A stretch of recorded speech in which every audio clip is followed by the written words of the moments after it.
예, 오늘 하나님께 우리 주신 말씀은 창세기 25장 27절부터 34절 말씀으로 복을 복되게라는 제목으로 하나님의 말씀을 선포합니다.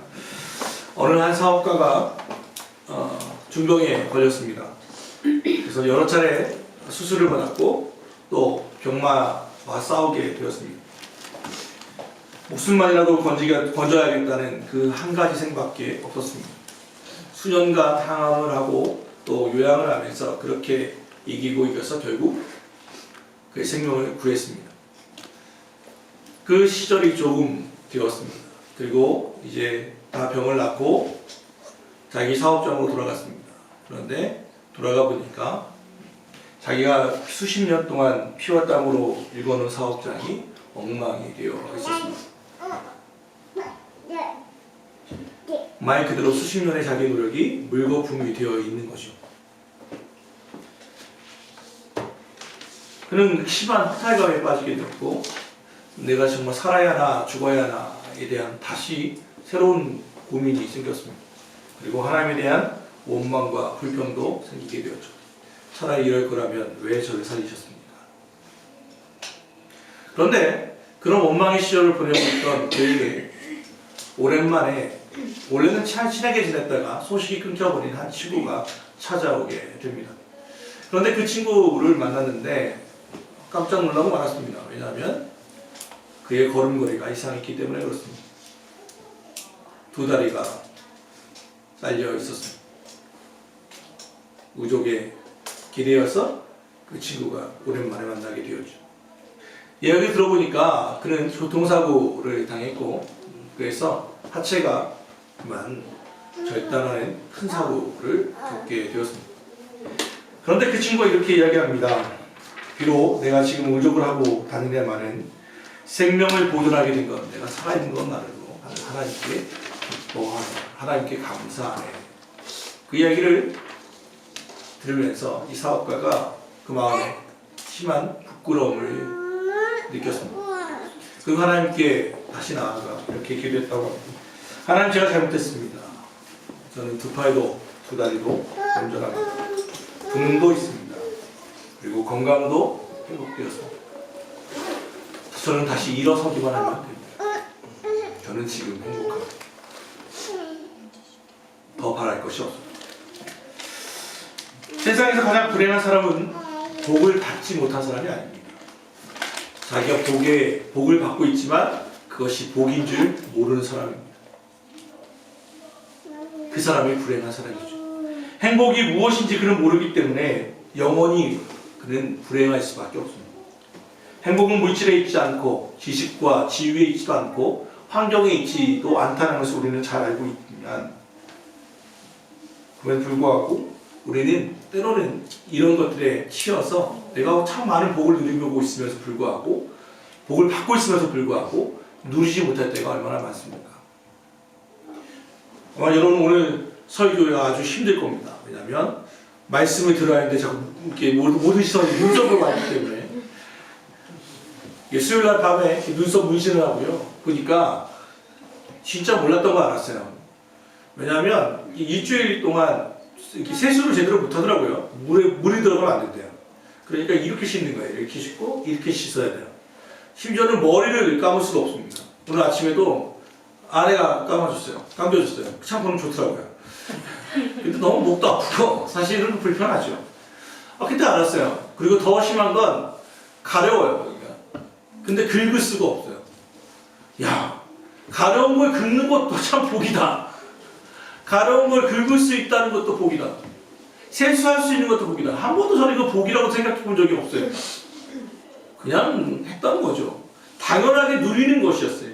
그런데 이 불편의 시간들을 겪으면서 내가 얼마만큼 복된 삶을 살고 있는지를 알게 되는 거예요. 그러면 이걸 못하는 사람은 불행하다는 것이냐? 그런 게 아니에요. 그 상황은 별도로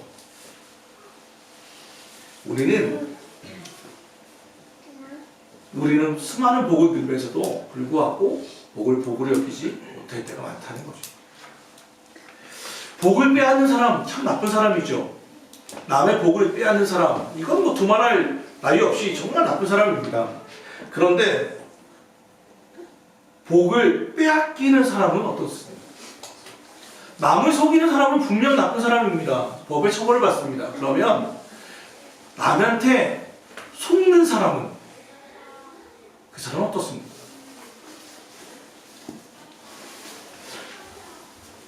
속는 사람도 문제가 있지 않습니까? 왜냐하면 속을 수밖에 없는 이유가 있었기 때문입니다. 여러분 살면서 혹시 사기를 당해보신 적이 있으십니까요? 저도 사기를 좀 잘 당하는 편입니다. 그런데 생각해보면 속았던 이유가 나에게 있지 않았는가라는 생각을 해보게 돼요. 그러니까 속은 사람을 정죄하는 게 아니라 그 사람들을 정당화시키는 게 아니라 속은 우리 말이죠. 내가 왜 속았지 생각해보면 첫 번째 내가 생각해볼 때 저는 내가 무지해서 속았어요. 잘 몰라서. 거기서 저 전문가가 아니니까 잘 몰라서 더 알아보지 않아서 속을 때가 있어요. 무지하면 속아요. 두 번째 왜 속았나 생각해보면 욕심이 많을 때 속아요. 사실 이 실패의 원인의 상당 부분은 욕심에 있어요. 자족할 줄 알고 한 걸음 한 걸음 나아가면 되는데 좀 더 빨리 가려고 조금 더 쉬운 방법으로 가려고 하는 욕심 때문에 사기를 당할 때가 많죠. 분수에 넘치는 욕심을 부리면 사기를 당하죠. 세 번째는 내가 수고 없는 이득을 바랄 때 문제가 생겨요. 내가 땀 흘리지 않고 얻으려고 할 때 우리는 당한단 말이에요. 한 교회에 있어요. 어떤 일이 있었냐면 공항 근처에 땅이 하나 있었어요. 그러니까 교회가 있었고 근데 이 땅이 맹지라 별로 쓸모가 없는데 땅 주인이 마치 교회에 붙어 있으니까 주차장으로 쓰라고 계속해서 교회에 요구를 했어요.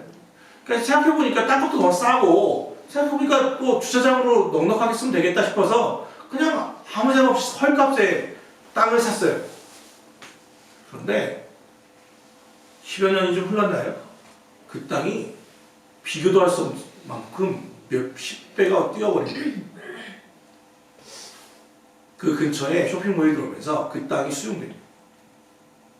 교회가 난리가 났습니다. 이 땅이 너무 큰 돈을 얻으니까 이걸 가지고 무엇을 할 것인가?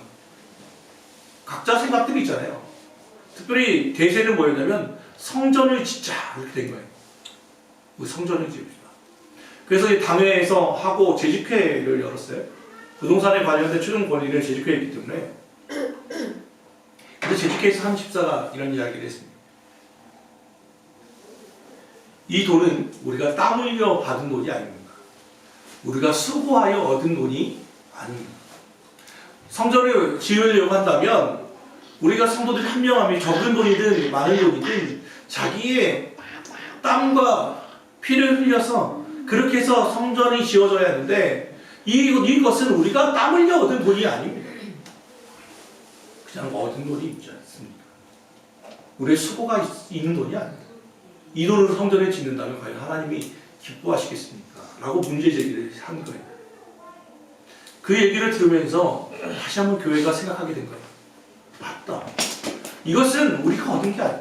물론 하나님의 은혜라고 생각하면 은혜겠지만 우리의 성전을 그렇게 꽁돈으로 얻은 걸로 지어진다면 문제가 있지 않나 싶어서 그 교회에서 그 차액만큼을 전액을 고아원에 기부해버렸습니다. 참 멋진 교회 아닙니까? 우리나라 말에 불안당이라는 말이 있죠. 불안당. 아니불에 땀 한자입니다. 땀을 흘리지 않는 무리라는 뜻이 불안당이죠. 건달이나 깡패와 비슷한 말입니다. 그 얘기는 뭐냐면 우리들 스스로 땀 흘려 얻지 않는 수고에 대해서 금기시화 시켰다는 거예요. 그런데 우리는 지금도 땀 흘리지 않고 얻는 꽁돈을 즐거워할 때가 얼마나 많습니다. 불로소득이라는 말이 뭐예요? 내가 노동하지 않고 얻은 게 불로소득이지 않습니까? 거기에 대해서는 세금이 무거워요. 왜? 땀 흘려 얻은 것이 아니니까. 제가 아는 지인이 전주에 사는 지인의 동생이죠. 대학생 25살 아이가 로또에 당첨됐어요. 25살 청년 남자예요. 로또에 1등에 당첨됐어요. 벌써 몇 년 된 얘기지만 그런데요. 그럼 행복할 것 같죠. 그래서 그 5억인가 뭐 세금 떼고 이러니까 5억인가 7억인가 남아가지고 누나 제가 아는 분은 지인은 누나인데 누나한테 1억 주고 뭐 자기 집에 부모님께 1억 주고 뭐 이렇게 했나 봐요. 그런데 이 친구가 나중에 원형 탈모가 왔어요. 이유가 뭔지 알아요? 어떻게 기가 막히게 1등 됐다는 거 아는지 전화가 그렇게 오더라는 거예요. 네가 수구에서 얻은 거 아닌데 좋은 일에 쓰시죠. 수많은 기부단체에서 그렇게 전화가 왔다는 거예요. 그래서 나중에 이 친구가 원형 탈모가 왔더라고요. 청년이. 우리도 왜 그렇게 얘기하냐면 불로소득에 대해서는 땀 흘려 얻지 않은 거에 대해서는 우리도 상대방에 대해서 별로 존경하지 않는 마음을 갖고 있는 거예요. 수고 없는 이득을 바라면 사기당할 때가 많아요. 마지막은 스스로 속일 때 문제가 있더라고요. 그러니까 내가 왜 사기당하나 보니까 무지에서 속고 욕심이 많아 속고 수고 없는 이득을 바라서 속고 또 스스로를 속여요. 왜냐면 내가 이게 분명히 잘못된 거 알아. 아는데 해서는 안 되는 거 알지만 딱 한 번만 아니면 남들도 다 하는 건데 뭐 라는 기준을 가지고 살면 당하는 거예요. 우리의 기준은 하나님의 기준, 성경의 기준이 되어야 하는데 우리 자꾸 그런단 말이에요. 남들도 다 하는 거야. 그럼 기준이 뭐예요? 남들이잖아요. 이거 한 번만 다 눈 감으면 되는데 눈 한 번만 딱 감으면 되는데 라고 해서 한 번이 두 번 되고 두 번이 세 번 되는 거예요. 이렇게 되는 거예요. 오늘 본문의 말씀에 보면 이삭의 쌍둥이 아들 에서와 야곱이 나오죠. 쌍둥이인데 이 애들은 야곱이 처음부터 어떻게 했냐면 에서 형이 나갈 때 발목을 잡았어요. 그래서 이름이 야곱이에요. 움켜잡는 자라는 뜻이에요. 그러니까 시간차가 얼마나 있었겠어요. 쌍둥이가 별로 몇 분밖에 차이가 안 났을 거예요. 그런데 몇 시간밖에 차이 안 나는 게 형이에요. 그런데 중요한 게 뭐냐면 이스라엘은 장자권이라는 게 있어요. 장자권은 뭐냐면 맏아들의 권리예요. 맏아들의 권리는 물질적 근거로 얘기하면 유산의 2배를 받아요. 그러니까 형과 아우가 2명만 있으면 유산을 반반으로 나누는 게 아니라 이스라엘은 형이 3분의 1을 가져가고 동생이 3분의 1을 가져가요. 그게 장자권 2배권이에요. 그게 장자권이에요. 맏아들의 권리. 또 이스라엘에는 이 장자권이라는 건 특별히 아브라함의 계통은 뭐예요? 복의 근원이 되는 복이에요. 그게 권리예요. 더 나아가 가나안 땅을 얻을 수 있는 땅과 기업에 대한 권리를 가져요. 그게 장자권이에요. 하나님의 약속의 땅을 얻을 수 있는 권한이에요. 그러니까 지금 얻은 건 아니에요. 그럼에도 불구하고 약속의 땅에 대한 권한을 가지고 있어요. 근데 이게 지금 오는 거예요? 이건 이루려면 오랜 시간이 걸리는 일이에요. 이 장자는, 이 에서는 이것을 좀 우습게 여겼어요. 그가 어느 날 사냥을 하고 야성미가 넘치니까 사냥을 하고 딱 잡아오니까 하루 종일 들판을 뛰고 다니니까 너무 배가 고팠어요. 그런데 야곱이 형이 그걸 너무 잘하니까 팥죽을 쫙 끓이는 거죠. 지금으로 말하면 형 오고 있는데 거기서 짜장면 먹고 있는 거예요. 그러니까 보니까 너무 배가 고팠던 거죠. 에서가 이야기합니다. 야, 내가 피곤하니까 그 붉은 것을 나에게 먹게 해라. 나 하나만 먹자. 한 그릇만 하자. 아, 그래? 그럼 형 장자권의 권리를 나한테 팔아. 맏아들의 권리를 나한테 팔아. 아, 그래? 야, 내가 지금 죽게 됐는데 무슨 상관이냐? 그래, 가져가. 그럼 형, 이거 맹세해야 돼? 그래, 내가 맹세할게. 그것은 팥죽을 얻어먹었다는 이야기예요. 그리고 너무도 간단한 얘기죠.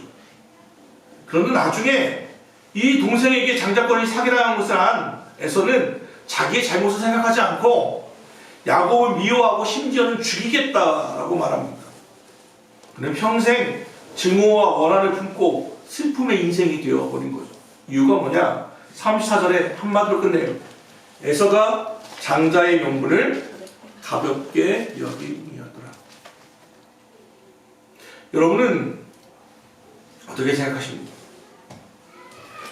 에서는 이것이 에서가 장자의 명분을 가볍게 여겼다는 것은 한 번의 실수만을 의미하는 게 아니라는 뜻이에요.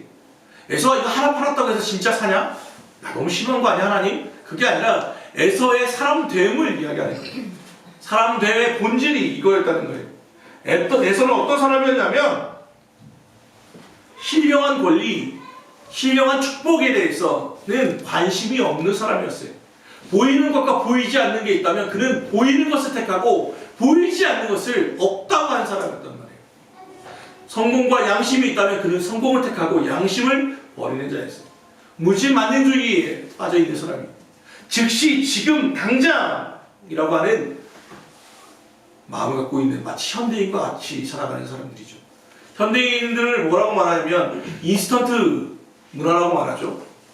인스턴트가 뭐죠? 특징은 즉시, 빨리예요. 우리는 기다리는 거 참 잘못하죠. 왜 어떻게 하냐면 3분 요리, 3분 사발면 3분을 기다리는 사람을 거의 못 봤어요. 한 2분이나 1분 지나면 항상 열어봐. 그거 항상 면이 익었는지를 확인해. 3분 기다리는데 그 3분이 왜 이렇게 길지? 그걸 참지 못하고 즉각적으로 해야 돼요. 오죽하면 우리나라는 더 하죠. 빨리빨리. 외국인도 이건 아니잖아요. 동남아 나가 보면 동남아 사람들이 빨리빨리 입고 항상 해요.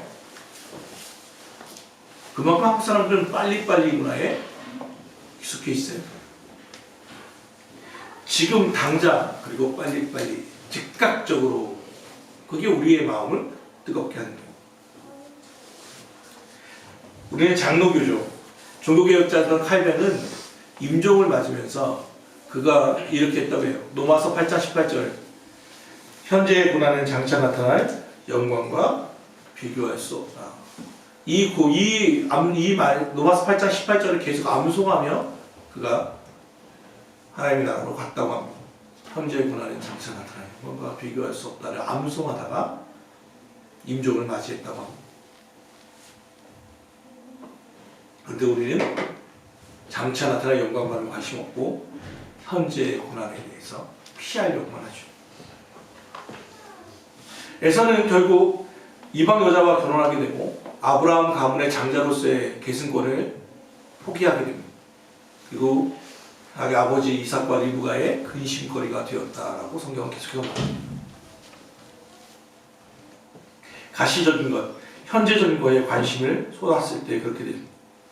당장 달라고, 나에게 먼저 달라고 말하는 거죠. 왜 그렇게 되었을까? 에서의 말을 잠깐 살펴보면 보시죠. 32절 말씀을 볼까요? 32절. 32절 같이 봅시다. 시작. 야곱이 이르되 형의 장자의 명분을 오늘 내게 팔라. 에서가 이르되 내가 죽게 되었으니 이 장자의 명분이 내게 무엇이 유익하리요? 에서가 뭐라고 말하죠? 내가 죽게 되었으니 이게 무슨 문제가 있습니까? 가만히 생각해 보십시오. 정말로 죽게 되었습니까? 이걸 먹지 않으면 죽습니까? 배고픈 것으로는 쉽게 죽지 않습니다. 좀 더 있다가 먹어도 됩니다. 그런데 내가 지금 당한 사건을 과장하여 표현하고 있는 거예요. 스스로 자기를 위기의 상황이라고 몰아가는 거예요. 여기에 문제가 있는 거예요. 우리도 이럴 때가 너무 많죠. 하나의 소원을 과장해서 이야기할 때가 있어요. 뭐죠? 이 대학교 떨어지면 나 죽는다. 이 남자 아니면 나 죽는다. 이 여자 아니면 나 죽는다. 이 회사 들어가지 않으면 나 죽는다. 일이 죽을 만큼 많다. 배고파 죽겠다. 아파 죽겠다. 힘들어 죽겠다. 심심해 죽겠다. 결국에 심심해서 죽는 지경까지 이르렀어. 심심해 웃겨 죽겠다. 이게 너무 많이 와 있어요. 내가 배고파 죽겠다예요.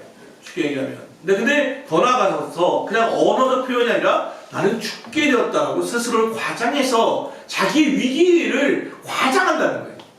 위기가 아니라는 게 아니라 너무 과대한다. 저 살면서 경제가 좋았던 적이 언젠지를 모르겠어요. 만나는 분마다 경제가 어려웠대. 항상 힘들어 죽겠대. 물론 힘드시겠죠. 자영업으로 하는 거예요. 목사님들끼리 만나면요, 개척이 이렇게 어려운 걸 처음 봤대. 교회가 힘들어 죽겠다. 다 죽겠어요 지금.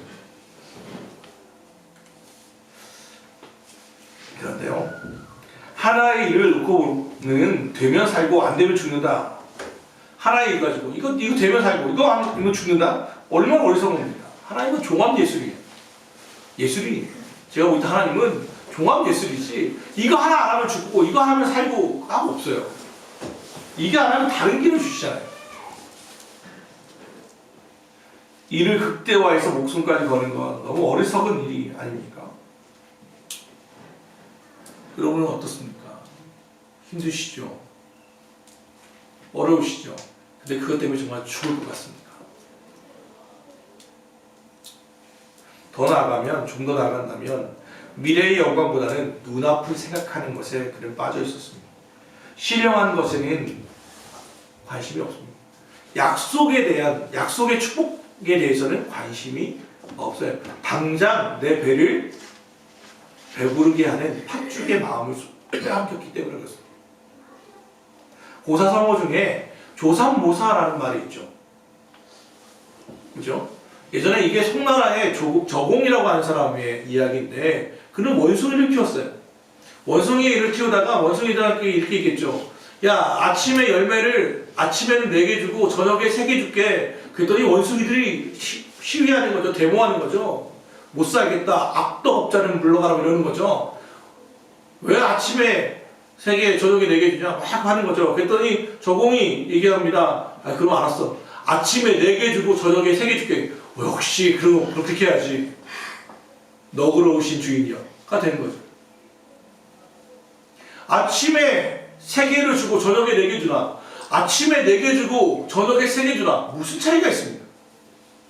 그런데 원숭이들은 당장 눈앞에 아침에 4개에 꽂혀서 당장 눈앞에 있는 이익에 꽂혀 있는 것을 얘기하잖아요. 우리도 원숭이와 같이 이 어리석은 원숭이처럼 살 때가 얼마나 많습니다.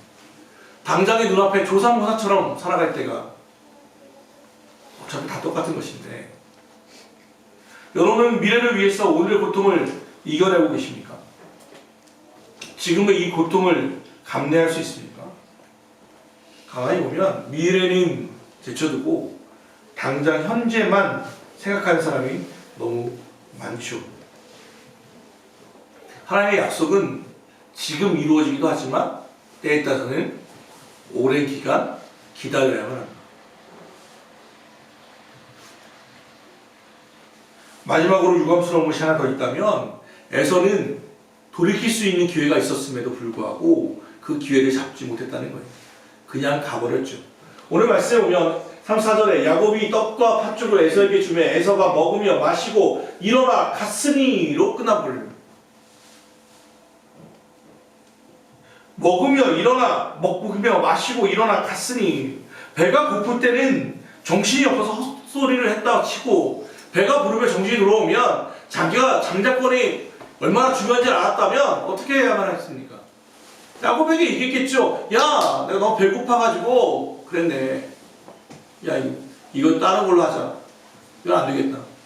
이 팥죽과 장자권의 무게가 다르다. 내가 차라리 오늘 사냥한 이 들짐승이 있으니까 이걸 너한테 줄 테니 야, 이걸로 맞바꾸자. 잘못했다면 잘못을 뉘우치고 다시 돌이키면 되는 거예요. 그게 종교적 용어로 뭐예요? 회개예요. 잘못했으면 잘못했다고 말하면 되는 거예요. 그런데 그냥 그렇게 하지 못했어요. 야곱아, 내가 잠깐 헛소리 했네. 돌이키자. 미안하다. 기회가 있어요. 그런데 에서는 그렇게 하지 않았어요. 먹고 마시고 그냥 갔어요. 그리고 야곱이 간사하고 나쁘다고 증오하며 그를 죽이겠다고 20여 년 동안 증오의 삶을 살아요. 사랑하는 여러분, 나한테 주어진 축복을 내가 잘 간직하지 못하면 축복은 나와 무관해져요. 다시 하나님이 우리에게 주신 복을 내가 잘 간직하지 못하면 이것이 얼마나 소중한지를 모르면 누리지 못하면 이것은 나와 무관한 복이 된다는 말이에요. 그래서 오늘 설교 제목이 복을 복되게. 복은 예수 그리스도를 통해서 이미 주어진 장자권들을 가지고 있어요. 그리스도인들은 어떤 자이냐면 하나님 아버지가 우리의 아버지가 된다는 것을 믿는 사람이에요. 제가 농담으로 우리 선아이한테 그런 얘기해요. 농담반 진담반을 그래요. 야, 나도 나 같은 아빠 있었으면 좋겠다 이런 얘기를 해요.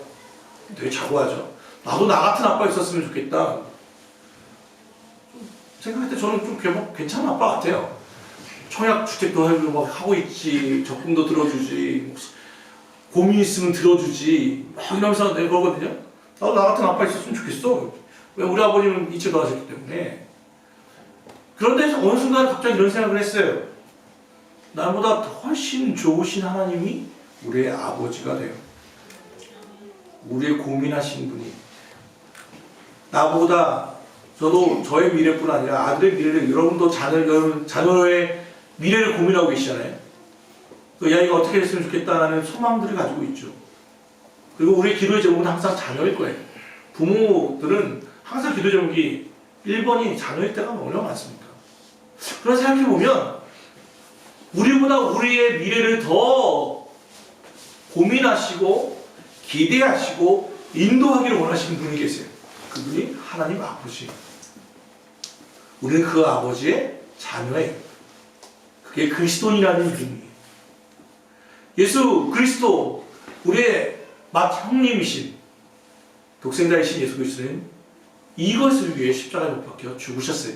우리는 예수 피로 구원을 받은 자들이에요. 그런데 이것을 얼마나 우리는 우습게 여길 때가 많습니다. 그리스도인이 그리스도인의 답게 살지 못하고 그리스도인이 그리스도를 욕되게 한다면 이것은 오늘 에서와 똑같은 일이 아닙니까? 오늘 예배를 드리며 참 감격했어요. 왜냐하면 오늘 예배를 드리고 싶지만 예배를 드릴 수 없는 교회가 있는 것을 알기 때문에 그래요. TV에 많이 나왔죠. 명륜교회라는 교회입니다.